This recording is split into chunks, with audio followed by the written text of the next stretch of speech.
prueba pues que incluso tratando a las crisis, o sea, hay un pobre resultado incluso tratando a las crisis, ¿no? Y ahí hablamos de las múltiples encefalopatías por distintos canales, ya sea de sodio o de calcio, o vías, que es lo que voy a explicar, vías inflamatorias. A pesar de que ha habido un incremento en este conocimiento de las vías que están involucradas, y ya llevamos como más de 35 fármacos antiepilépticos desarrollados, a pesar de esto, pues aún todavía hay un grueso de pacientes que no llega a controlar las crisis epilépticas. Y es la razón por la cual se buscan nuevas dianas terapéuticas, formulaciones que tengan y que permitan un mayor rango de elección para los pacientes. No hay hasta el momento ningún fármaco antiepiléptico que sea universalmente efectivo y bien tolerado. Todos de alguna forma tienen alguna reacción adversa, otros, y es por eso que se han ido desarrollando, ya vamos en la tercera generación de fármacos antiepilépticos, se mejoran más que todos los efectos adversos, pero vamos a ver de que básicamente todos van dirigidos a una diana en específico. Como les mencionaba al inicio, pues debemos saber de que los antiepilépticos no son curativos, son sintomáticos prácticamente, y en algunos que sí se conoce la etiología, sobre todo en aquellos pequeños o los recién nacidos niños en los cuales podemos atacar desde un inicio y prevenir de que se desarrolle todas las modificaciones de las vías sinápticas, en ellos podríamos hablar de cura. Pero gran parte de las epilepsias ya generadas en el adulto pues no terminan no siendo curativas. La tecnología genética ha permitido comprender varios mecanismos patogénicos y los modelos animales han sido una fuente muy importante para ello. Acá Schaeffer en la ILAE en el año 2017 propuso esta nueva clasificación y vamos a ver desde que el año 80 pues es que se viene dando diferentes clasificaciones, sobre todo para tratar de universalizar y tratar de dirigir el tratamiento para qué es lo que se busca, a una etiología específica. Acá Schaeffer lo que nos plantea a los neurólogos es primero identificar qué tipo de crisis tiene el paciente, porque vamos a saber de que hay fármacos que no les puedo dar para un tipo de epilepsia porque sé que la voy a exacerbar. Entonces, es por eso que debemos identificar qué tipo de crisis y bueno, prácticamente el tipo de epilepsia va a ser conforme nosotros clasifiquemos el tipo de crisis, ya sean focales, generalizadas, pueden ser de ambas, y las que antes se denominaban criptogénicas, ¿no? Acá, una vez que ya integremos esto, lo que nos plantean es englobarlo, si es que se pudiera, en síndromes epilépticos, y sobre todo, que esta es la parte fundamental, y creo que esto es lo más importante de esta nueva clasificación, es que añadió este punto de la etiología. Conocer si las crisis pues tienen una causa estructural, genética, infecciosa, metabólica, inmune, porque va a depender de esto para poder dirigir el tratamiento. No es lo mismo tratar a un paciente con un trastorno genético que aquellos que sean desencadenados por una causa infecciosa, como son las encefalitis por el virus del herpes, por ejemplo. Y otro punto importante es de que hay que conocer muy bien las comorbilidades del paciente, ¿no? Justamente es porque ellos pueden desarrollar trastornos como ansiedad, depresión, los mismos trastornos cognitivos, trastornos psiquiátricos que van a ver afectada pues la calidad de vida del paciente. Entonces, lo importante de esta clasificación es que nos obliga a tratar de llegar a la etiología de la epilepsia. Y la epileptogénesis, pues en realidad vamos a ver de que tiene que haber, como en toda etapa, siempre un inicio, en las cuales se ha desencadenado toda esta armazón de la epileptogénesis, ¿no? Entonces vamos a ver de que tiene que haber un momento en que hay un daño y que progresivamente, en pro de llevar un equilibrio, el mismo cerebro va a activar vías inflamatorias, que al final esto va a llevar a la cronicidad y obviamente al generar nuevas, como un equilibrio, tratar de formar nuevas vías para tratar de compensar esa hiperexcitabilidad que existe en el foco epileptógeno, va a modificar otras vías sinápticas y al final, como sabemos, pues este mecanismo epigenético pues va a conllevar a que prácticamente se modifique toda la estructura cerebral y es ahí donde si no actuamos prontamente, por decirlo así, pues vamos a llevar a una epilepsia refractaria, que es ya el mecanismo de cronicidad de la epileptogénesis. Y este gráfico lo demuestra muy bien porque vamos a ver de que hay un momento en un hipotético caso que podría ser tranquilamente un daño por alguna lesión traumática cerebral o por una encefalitis infecciosa por virus herpes, qué sé yo. Este daño inicial va a generar alteraciones modificando esta activación de canales iónicos, sobre todo, como sabemos, el sodio, el potasio, que son los que intervienen en el potencial de membrana de las neuronas. Estos cambios son muy tempranos, pero si estos cambios permanecen, bueno, al tratar de buscar el equilibrio, vamos a ver de que se van a generar esta neuroinflamación, muerte neuronal, y se va a promover la transcripción de varias sustancias que van a activar vías inflamatorias, tanto del sistema inmune innato como adaptativo. Y esto no, pues no se va a desarrollar en horas, en días, probablemente sí tome días, meses, semanas, y es por eso que un paciente que desarrolló una encefalitis infecciosa, pues no puede venir tranquilamente al mes o por una epilepsia, ¿no? Que no la había desarrollado y generarla justamente por este mecanismo de epileptogénesis. Pero obviamente por el daño agudo también pueden presentar crisis epilépticas. Y ya si el daño se vuelve más crónico, hablamos de meses y años, ya los cambios no son meramente a nivel molecular, vamos a ver de que va a haber una reorganización de todas las redes nerviosas.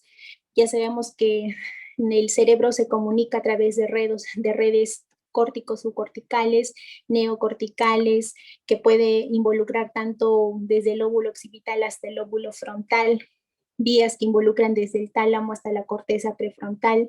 Esas redes se van a reorganizar y ahí es donde hablamos nosotros de la cronicidad, ya cuando el daño está marcado probablemente se genere como un círculo vicioso de una inflamación crónica, gliosis, que al fin y al cabo van a generar una epilepsia refractaria.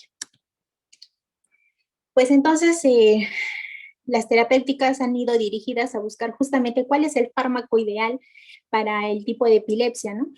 Y vamos a ver pues que en la infancia hay epilepsias que son muy, muy severas, muy discapacitantes y que estas son evolutivas, ¿no? Vamos a ver que un niño que debuta con un síndrome de Ohtahara de recién nacido, que son como epilepsias donde predominan las mioclonías, a lo largo de su desarrollo bueno, es parte de la misma enfermedad, ¿no? Pero ya nosotros lo denominamos como que de un Ohtahara en la infancia va a debutar o va a proseguir con un síndrome de West y ya en la adolescencia o ya de niño va a seguir con un síndrome de Lennox-Gastaut. Esta evolución, que bueno, que nosotros lo hemos tenido prácticamente por etapas de la vida, es parte de la misma evolución fisiopatológica de la epilepsia. Entonces, pueden haber epilepsias mioclónicas muy tempranas, que estas pueden ser incluso mortales, aquellos que pueden fallecer por el SUDE, por ejemplo, pero toda esta evolución vamos a ver de que es parte de la misma fisiopatología. Lo que queremos nosotros entonces es tratar de detectar primeramente qué tipo de etiología es la que ha desencadenado. El síndrome de Ohtahara, por ejemplo, tiene muchas etiologías, de las cuales la mayor parte son mutaciones en canales iónicos de sodio, de potasio, y vamos a ver que es lo mismo cuando un niño debuta con síndrome de West. También se ven las epilepsias mioclónicas, bueno, diferentes tipos de crisis epilépticas, pero la etiología viene siendo casi la misma.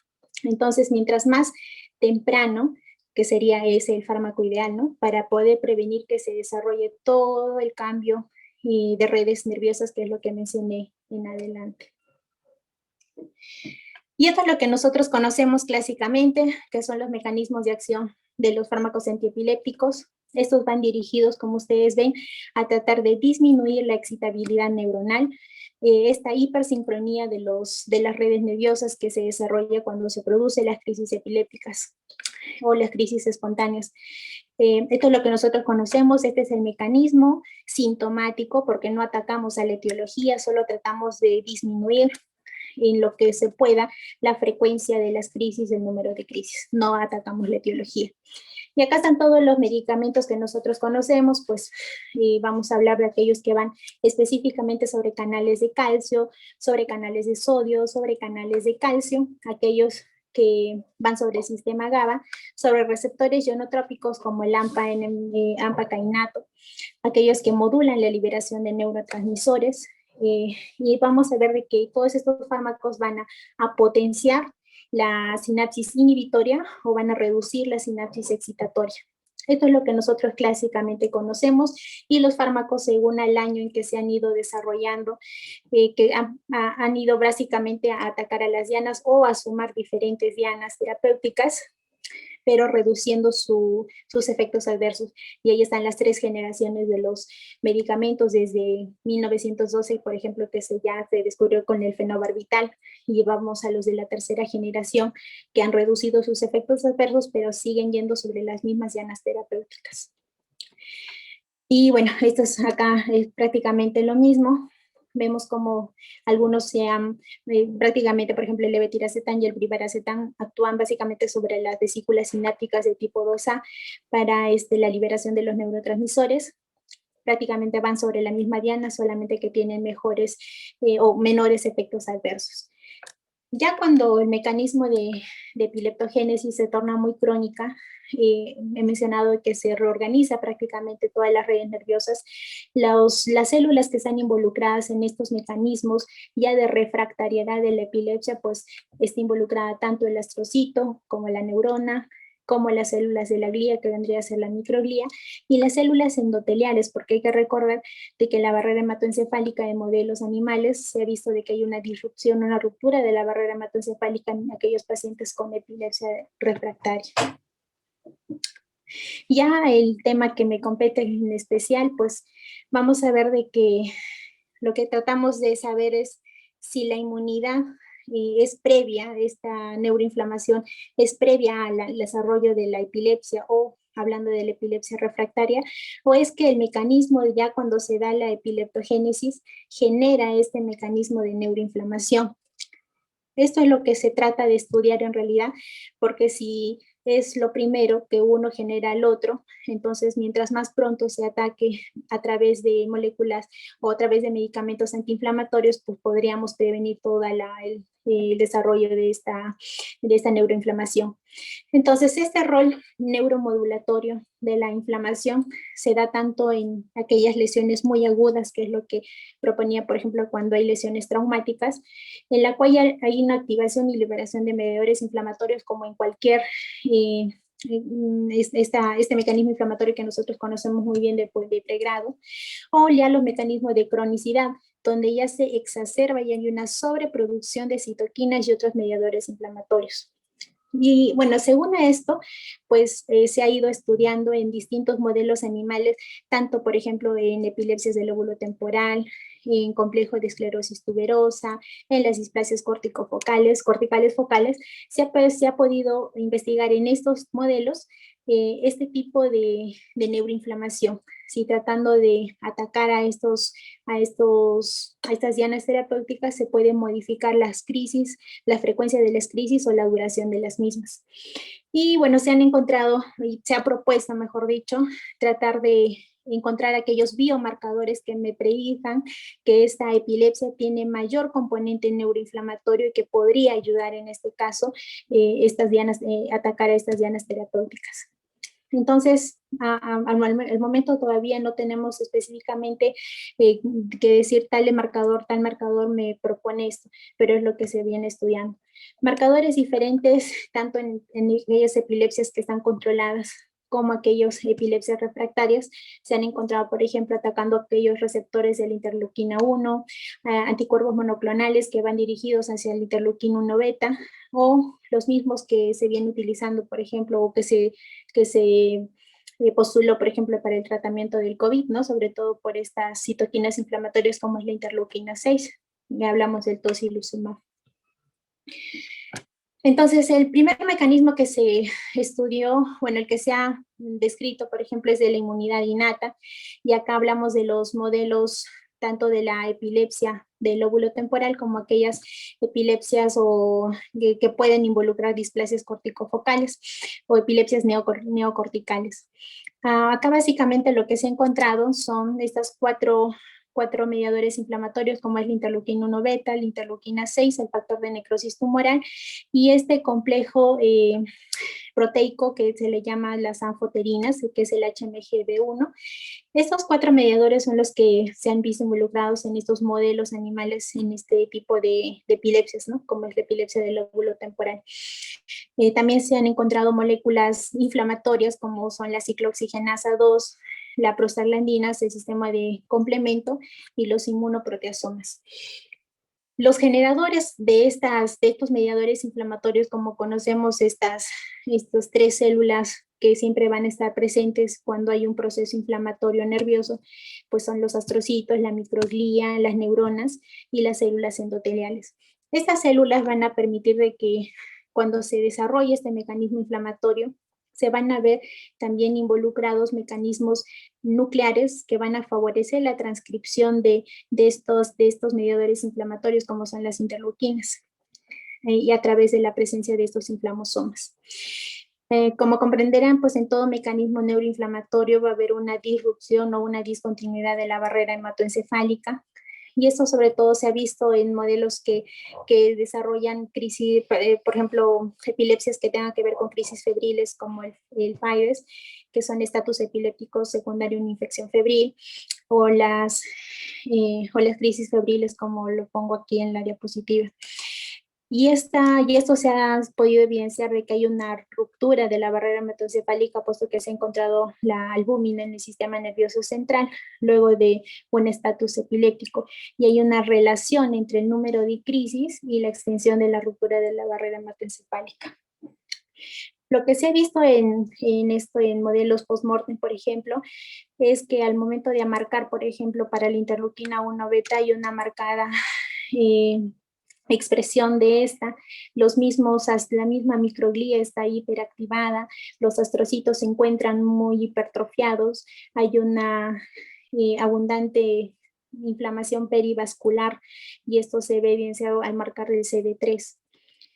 En cuanto a la inmunidad adaptativa, uno de los modelos también que ha servido para esto son, por ejemplo, las encefalitis de Rasmussen y las encefalitis desencadenadas por el virus de herpes simple.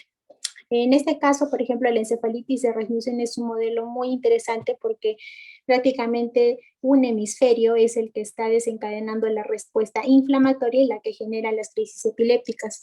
Y si nosotros lo vemos en un electroencefalograma, vamos a ver justamente solamente un hemisferio es el que descarga. Este es un modelo interesante, cómo este mecanismo inflamatorio se autolimita a un solo hemisferio. Aquí vamos a ver de que hay una infiltración, sobre todo de linfocitos de células T, que generalmente son incluso linfocitos reactivos y linfocitos citotóxicos, que es lo que se ha encontrado en los modelos de autopsia. También se ha visto este mecanismo de inmunidad adaptativa, también está descrito en las epilepsias autoinmunes, las clásicas anti-NMDA, las que son paraneoplásicas, en gran parte, puesto que algunas tampoco no, las anti-NMDA, las anti-GABA, los anti-HU, el anti-MA, dependiendo hacia qué va dirigido los anticuerpos, ¿no? Si van hacia estructuras neuronales de la membrana del núcleo. Otro modelo muy interesante que explica este mecanismo neuroinflamatorio en la inmunidad adaptativa es la displasia cortical focal tipo 2B. Acá en estos modelos de histopatológicos se ve cómo el infiltrado linfocitario puede variar y ahí la presencia de estos linfocitos, como decía, reactivos incluso, ¿no? Los citotóxicos. También este mismo modelo de la infiltración linfocitaria se ha visto en el modelo de aquellos que desarrollan enfermedad que es el complejo de esclerosis tuberosa y las epilepsias del lóbulo temporal, tanto en las formas idiopáticas como aquellas que se desarrollan post-infección por virus herpes, por ejemplo.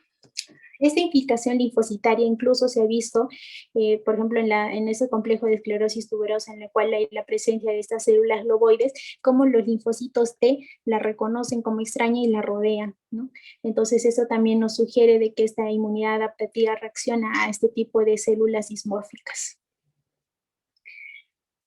Entonces, el mecanismo neuroinflamatorio de daño en estos modelos, tanto de encefalitis autoinmunes como encefalitis de Rasmussen, están dadas principalmente por esta citotoxicidad por células T.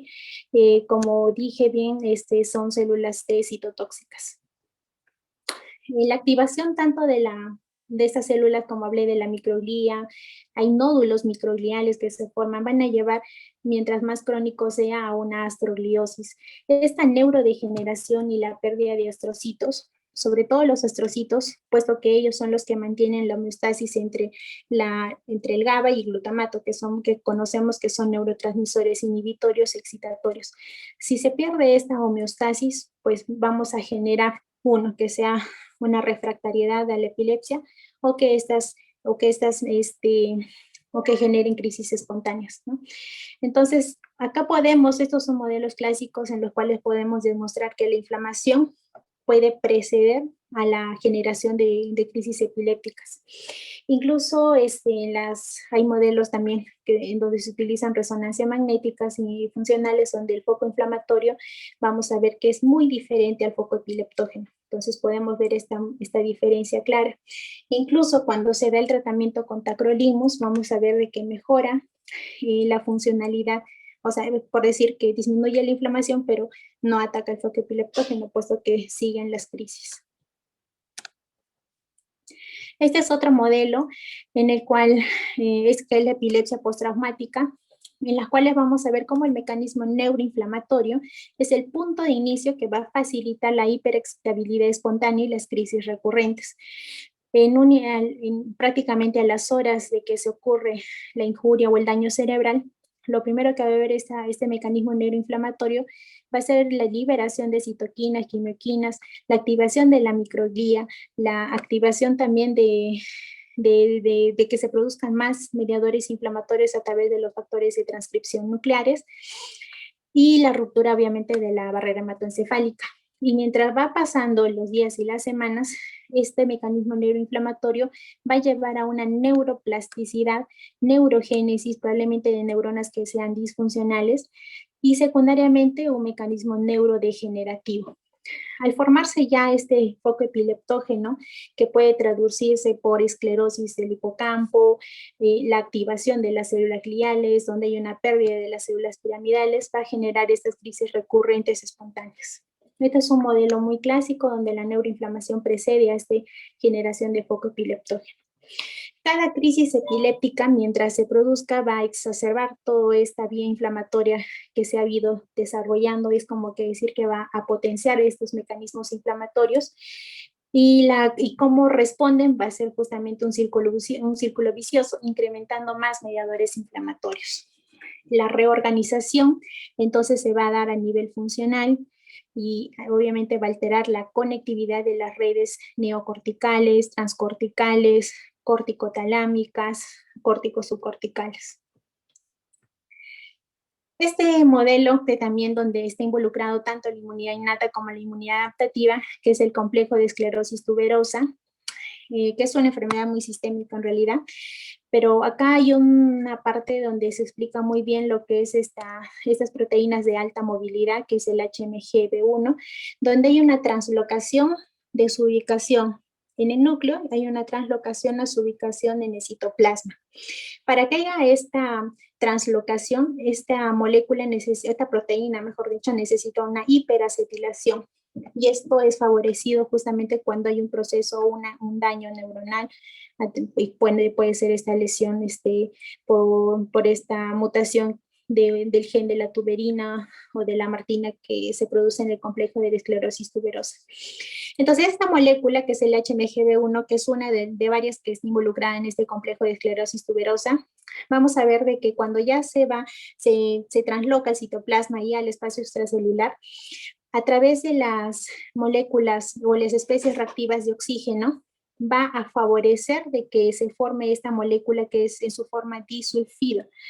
Esta molécula es la que va a favorecer de que se activen estos receptores, los Toll-like receptor de tipo 4, incluso el tipo 2, y esta molécula es la que va a favorecer la neuroinflamación, la pérdida de la muerte neuronal y obviamente la generación de las crisis epilépticas.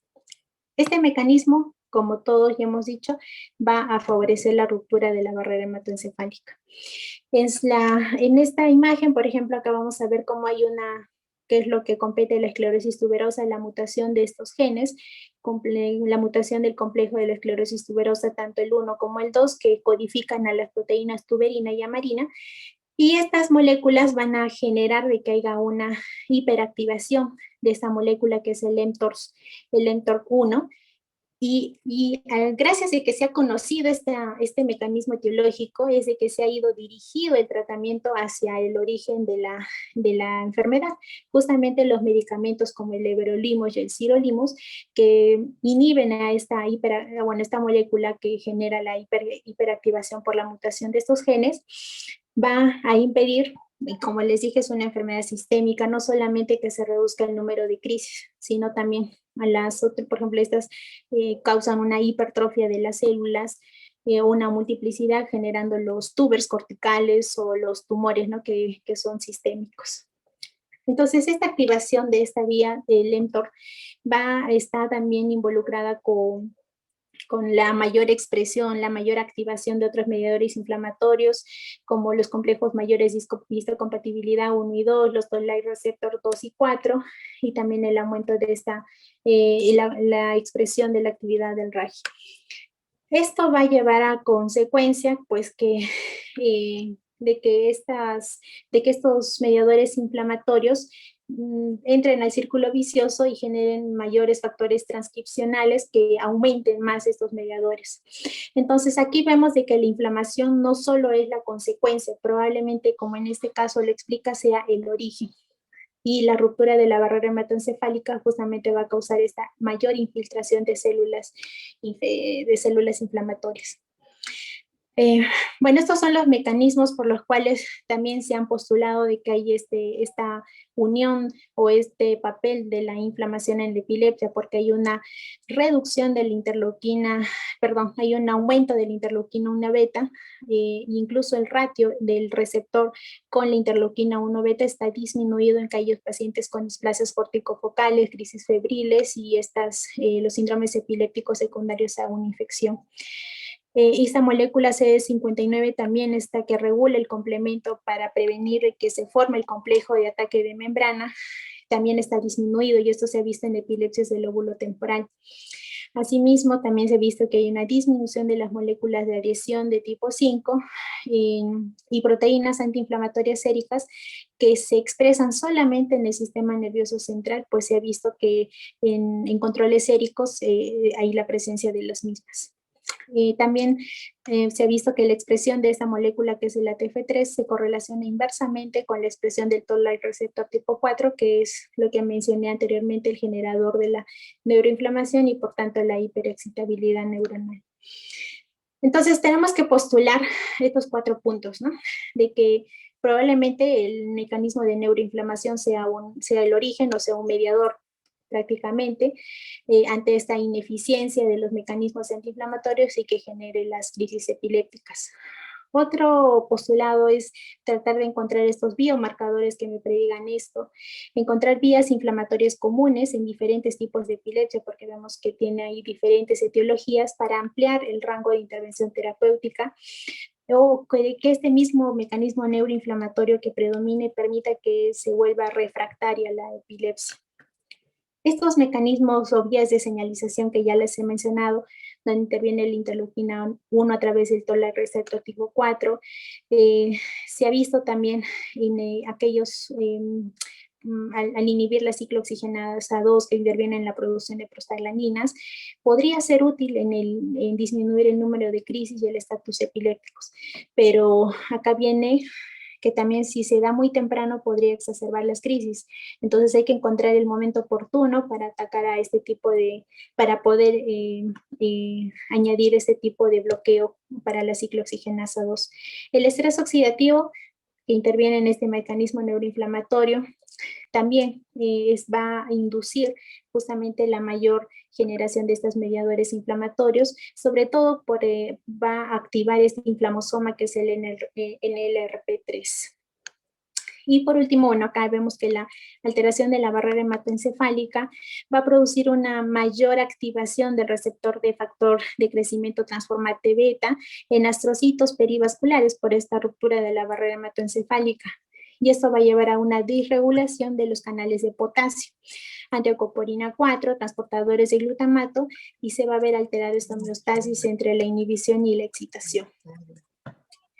Bueno, estas son las vías inflamatorias que es prácticamente un resumen que nosotros podríamos decir de que hay mediadores inflamatorios que favorecen este mecanismo epileptogénico que va a producir una disfunción neuronal, una disfunción de la glía, y bueno, el resultado de esto va a ser una hiperexcitabilidad y una excitotoxicidad, y su traducción va a ser la generación de crisis epilépticas. Entonces, aquí podemos decir de que la neuroinflamación podría convertirse como un tratamiento modificador de la enfermedad y ya no tratar simplemente, como mencionaba al inicio de la exposición, ser un tratamiento netamente sintomático. Y las drogas pues, que se han podido plantear son infinitas, son muchas, las que sean, algunas con resultados favorables, otras no, pero se va postulando, por ejemplo, los antagonistas de las prostaglandinas E2 o la inducción de la expresión del NFR2 en el hipocampo que podría reducir el número y duración de crisis espontáneas. Se ha planteado la minociclina, el tocilizumab, como he mencionado, la N-acetilcisteína, como les digo, algunos reportes de casos, otros que han tenido resultados favorables, pero todavía no del todo desarrollados. Y acá las drogas que ya he mencionado anteriormente, como van el everolimus o el sirolimus en caso de la esclerosis tuberosa, e incluso aquellos que son antagonistas de la interleuquina 1, el receptor de la interleuquina 1, como es la anakinra, y los FAES, que ya son los más nuevos, por decirlo así, que sería el estiripentol, el cannabidiol y la fenfluramina. Y estos son los inhibidores mTOR, como es el sirolimus y el everolimus, que van específicamente para bloquear justamente esta hiperactivación del mTOR. Esta ya ha sido aprobada por la FDA y también por la Comisión Europea en aquellos pacientes que tengan crisis focales mayores de 2 años y que tengan resistencia a más de 2 fases.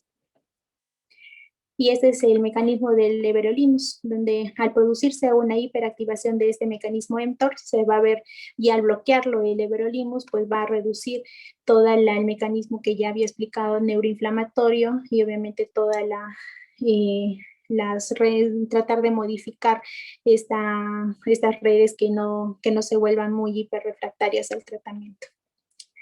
Y bueno, el estudio que lo pudo demostrar es el EXIS-3, esto en pacientes menores a 6 años, sin embargo hay reportes de casos que pueden tener también beneficio en aquellos menores de 2 años.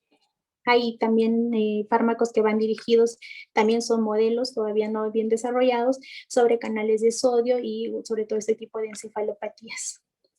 Ahí tenemos la anakinra, la quinidina, la ezogabina y otros que van dirigidos a canales de potasio. Como conclusiones, podemos decir que la búsqueda de terapias modificadoras de la enfermedad es el reto de todo epileptólogo. El momento indicado y el paciente correcto para la intervención va a ser el punto más importante de la terapia. Los modelos animales son muy determinantes para conocer los objetivos del tratamiento y los biomarcadores que pronostiquen neuroinflamación para poder tener una posible terapia antiinflamatoria. Reducir ese 30% de epilepsias refractarias y permitir la funcionalidad óptima, pues es el objetivo que demanda la investigación en neurociencias. Bueno, gracias por su atención y si tienen alguna pregunta, pues aquí estoy. Muchas gracias. Muchas gracias, Aida.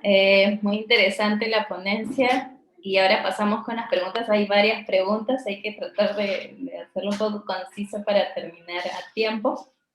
La primera pregunta es, ¿la epilepsia puede generar trastornos psiquiátricos? Sí, en realidad hay muchas comorbilidades, ¿no? Como le mencionaba, cuando ya se inicia el mecanismo de epileptogénesis, no solamente se va a involucrar el canal de sodio, el canal de potasio, o el canal de calcio, o el GABA, el glutamato. En realidad se modifica todas las redes funcionales neocorticales, transcorticales, y en esas están involucrados obviamente el sistema límbico, estructuras diencefálicas que sí estarían relacionadas con los trastornos psiquiátricos. Y es justamente ese es el punto, ¿no? De que se puede que a la larga, pues vamos a favorecer probablemente estos mecanismos que favorezcan ya sea ansiedad, depresión, o si es que hay una predisposición a estos trastornos psiquiátricos, exacerbar a través de esta modificación de las redes funcionales. Sí hay una relación, y es por eso justamente que Schaeffer, cuando hace la clasificación del ILAE, pues especifica muy bien que hay que tomar muy en cuenta estas comorbilidades.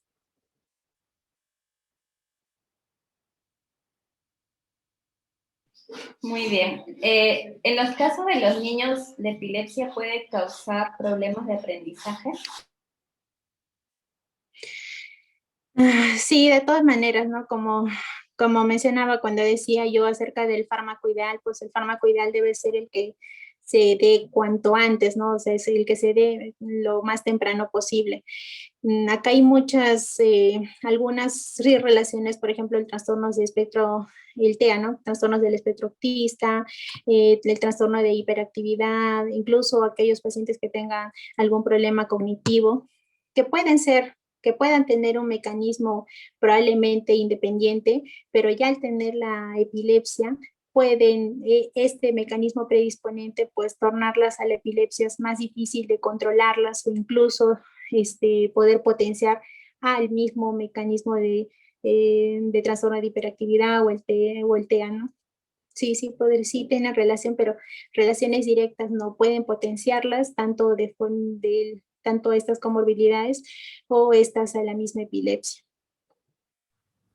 Gracias, doctora. La siguiente pregunta que hicieron en el chat es ¿a qué se debe cuando la expresión de la crisis de epilepsia inicia con un grito y por lo general solo se expresa con sacudidas? Mm, sí, bueno, en realidad va a depender de dónde se genera el foco epileptogénico. O sea, por decirle, hay solamente crisis que uno pueda estornudar o que pueda toser. Así de tan simple puede ir que uno esté, no sé, adoptando una posición de rezo y es una crisis, ¿no? Que son muy raras en realidad, pero al punto que voy va a depender de dónde se genere. Si son epilepsias de tipo frontal, entendemos que ahí está el área motora, las manifestaciones van a ser muy hipermotoras, estos son típicos de las crisis frontales, por ejemplo, donde hay, sobre todo en las noches, donde se mueven y tienen movimientos muy bruscos, que incluso pueden simular pseudocrisis. Pero, por ejemplo, las epilepsias del lóbulo temporal se van a manifestar con sensaciones de náusea, de vómito, de dispepsias, ¿no? Tienen otros síntomas que competen justamente la funcionalidad del lóbulo donde se genera la crisis, pero si son muy hipermotoras, pues lo más probable es que el foco esté en el lóbulo frontal. Esto es muy importante porque dependiendo de eso, el epileptólogo ya se va direccionando hacia dónde podría estar el foco, ¿no? Por ejemplo, tenía un paciente que solo mencionaba fotopsias, y justamente se le encontró que tenía un linfoma en el área occipital. Entonces, solamente ese hecho, el paciente no te vino con crisis epilépticas, hipermotoras, nada, solamente fotopsias. Entonces, mucho va a depender del área donde se genere el foco epileptógeno. Muchas gracias, doctora, muy interesante. La siguiente pregunta es, ¿la epilepsia tiene comorbilidades con otras enfermedades? Y si es hereditaria. Sí, una frase que siempre me gusta mencionar es la de Donald Head, que también la tomó el maestro Ortiz, y es de que toda enfermedad es 100% genética y 100% ambiental, ¿no? Entonces, tratar de atribuir una enfermedad netamente genética, no, ¿no? O sea, porque sí se puede tener predisposición y los modelos GWAS es lo que ha demostrado, ¿no? Hay muchas, ansiedad, depresión, epilepsia, cáncer, tienen algún tipo de predisposición, pero si no hay un gatillo ambiental, probablemente no se desarrolle. La epilepsia, algunas, gran parte, como he dicho, la etiología es fundamental. es importante detectarlas. Sí, sí hay varias, gran parte de las refractarias son genéticas. Hay mutaciones de algún canal en específico, canales de sodio, canales de potasio o canales de calcio. Esta mutación, si es que no se ataca al inicio, pues vamos a llevar a todo el mecanismo de refractariedad en adelante, que es lo que vemos en el síndrome de Dravet, en el síndrome de Zahara, en el síndrome de Lennox-Gastaut y son las epilepsias refractarias. Sí tienen un componente genético. ¿Puede relacionarse con comorbilidades? Probablemente sí, porque como les he dicho, el cerebro tiende a tratar de llevar a su equilibrio y al tratar de llevar a un equilibrio por la lesión epileptogénica, modifica otras redes funcionales. El cerebro es, bueno, como les digo, no lo terminamos de conocer y probablemente quizá nunca lo hagamos porque la complejidad justamente hace difícil, y acá lo vemos, ¿no? Que no podemos tratar de reducir ese 30% de epilepsias refractarias. Muchas gracias, doctora. La siguiente pregunta es si la epilepsia puede llevar más adelante la enfermedad del Alzheimer. Bueno, ahí no hay una relación en realidad. No, bueno, por lo menos yo no le he leído que tenga alguna relación de la epilepsia con el Alzheimer. Eh, sí, no, muy complicado, pero algunos modelos sí tratan de explicar porque sería como que secundario del Alzheimer, ¿no? Yo eso lo digo porque, bueno, por lo que he tratado, expuse justamente un tema de Alzheimer, y es que la fisiopatología del Alzheimer, al haber esta acumulación del amiloide, va a causar una neurodegeneración, gliosis de las neuronas, y esto sí podría convertirse como focos epileptógenos. Sí podría relacionarse así, pero tratar de decir de que si tengo Alzheimer voy a desarrollar epilepsia, no. Sí podría convertirse como un factor predisponente, pero por la fisiopatología, porque los va a llevar a una neurodegeneración, gliosis, y eso sí podría convertirse en un foco epileptógeno. Muchas gracias, doctora. La siguiente pregunta es, ¿cuál sería el mejor tratamiento farmacológico para una mujer que está embarazada y tiene epilepsia? Ah, bueno, el tema de la epilepsia en embarazadas es muy interesante, es inmenso en realidad porque depende, ¿no? Como todo en medicina depende. Si la paciente ya se ha descubierto, o sea, ahorita tenemos fármacos que tienen muy baja riesgo, ¿no? De teratogenicidad. De ahí está la lamotrigina, está el levetiracetam, está la gabapentina. Ya conocemos, ya nosotros desde que hacemos neurología, cuáles son los fármacos más teratogénicos, ¿no? Como el valproato, ¿no? Entonces tratamos de evitar. Pero si una paciente, ahí se pueden presentar 2 hasta 3 casos, ¿no? Si una paciente debuta con una crisis epiléptica durante el embarazo, yo voy a escoger un tratamiento que tenga menor riesgo de teratogenicidad. Como le he dicho, no hay ningún fármaco que sea totalmente inocuo. Solamente es que, que tenga el menor riesgo de teratogenicidad. En ella podré escoger, dependiendo si tiene crisis focales, crisis generalizadas, podré escoger la motrigina, valproato, gabapentina, ¿no? Pero si la paciente ya está con epilepsia diagnosticada, se embaraza y tiene exacerbación de crisis epilépticas, pues ahí es un manejo mucho más fino, pues, ¿no? Entonces, en ese tipo de pacientes, lo más probable es que yo no modifique su tratamiento, no sería lo recomendable.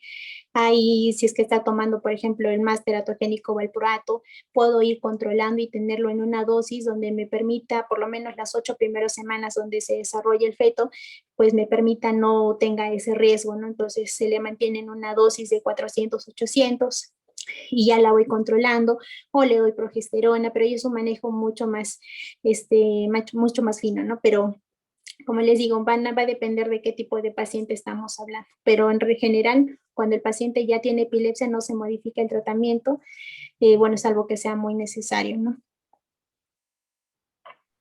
Muchas gracias, doctora. El doctor José Luis Hacha la felicita por la ponencia y quiere saber cuáles son los protocolos donde usted se encuentra elaborando, en qué momento decide que tiene que haber un manejo multidisciplinario y cuándo se plantea el tratamiento quirúrgico.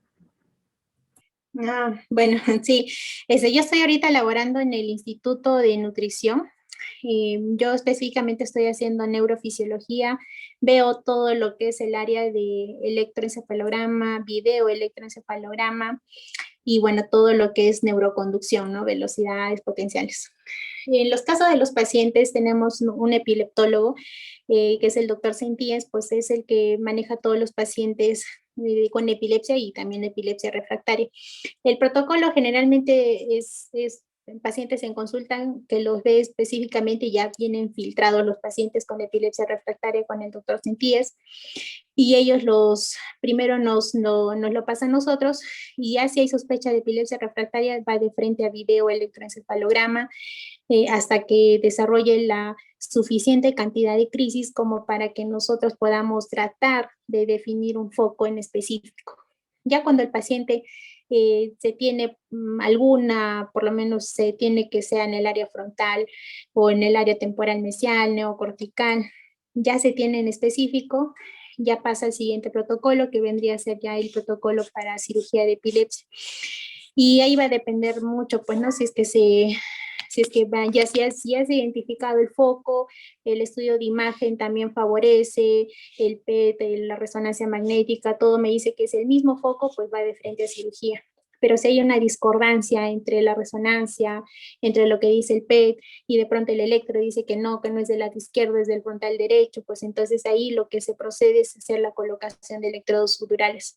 El instituto como tal no lo realiza ya sea el Instituto de Ciencias Neurológicas, o lo hacen en forma privada. El doctor Sentíes con el doctor Alonso son los que manejan ese tipo de pacientes, y pasan al protocolo de electrodos sudurales para identificar el foco en específico, ¿no? Ya si en caso es muy discordante la clínica con la imagen del electroencefalograma. Muchas gracias, doctora. Karina Palacios nos dice si existe casos que ya se utiliza el cannabis, donde se ha tenido resultados mejorables. Sí, el cannabis también es un tema muy amplio, y es el que está en boga ahora, pues, ¿no? Pero lo que sí quisiera decirles, pues, bueno, que acá hay dos tipos de epilepsias donde está ya aprobado y todo, es en el Lennox-Gastaut, en el Dravet, y ahora último en la esclerosis tuberosa. Pero un punto importante de decir del cannabis es que para que utilice cannabis tiene que ser una epilepsia refractaria, ¿no? Porque si no, pues ya hubiera funcionado con un fármaco, ¿no? Entonces, ya hablando de epilepsia refractaria, cualquier fármaco que nosotros podríamos añadir, y en eso está el cannabidiol, cualquier fármaco solamente no me va a mejorar como cuando inicio el primer fármaco, que sería el 70%, solamente me va a aumentar un poco más, en un 10 hasta un 30%, la posibilidad de controlar crisis. Pero así añada cannabidiol u otro fármaco recientemente lanzado, por decirlo así, no me va a mejorar más, pero ahorita son básicamente estos tres. Y hay que tener también en cuenta de que la FDA, cuando aprobó el cannabidiol, bueno, el cannabis, fue tal así como el aceite del cannabidiol, porque ahorita muchas formulaciones pues no tienen ese grado, por decirlo, de pureza, ¿no? Entonces, tratar de conseguir el cannabidiol como tal es muy caro, ¿no? Entonces también hay que tener mucho cuidado. Pero ahorita básicamente es Lennox-Gastaut, que son los síndromes epilépticos de la infancia, Lennox-Gastaut, Dravet, y para último lo que es el complejo de esclerosis tuberosa.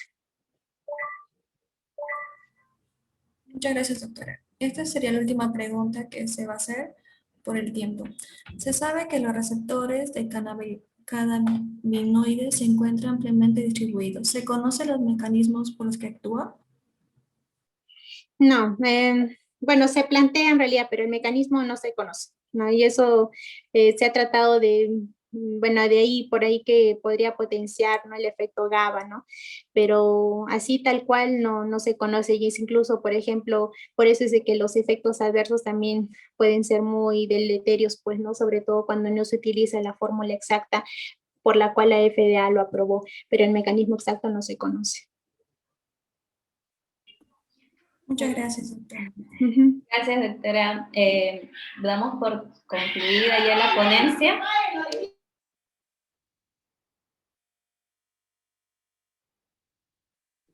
Damos por concluida la ponencia, a ver si pueden activar sus cámaras para una foto final.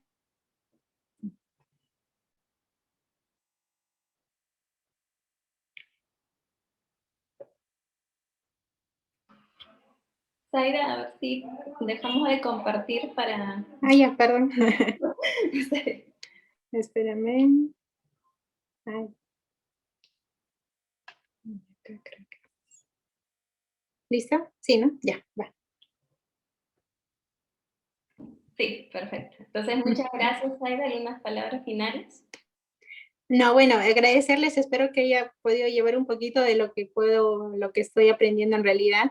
Y sí, este mecanismo, la epilepsia es un mundo en general, es muy complejo, cada paciente es distinto, la etiología, pero bueno, vaya, esperemos de que todos estos modelos animales pues nos permitan tratar de conocer y tratar de tratar muy bien a estos pacientes con epilepsia refractaria, ¿no? Muy bien, gracias, Aida, por tu tiempo. Sabemos que hay muchas preguntas, pero se nos vaya el tiempo y tenemos que pasar a la otra ponencia. Los invitamos a seguir, enviamos el link por el chat, pueden seguirnos a la siguiente ponencia con el doctor Víctor Carreño. Bueno, eso es todo. Nos vemos.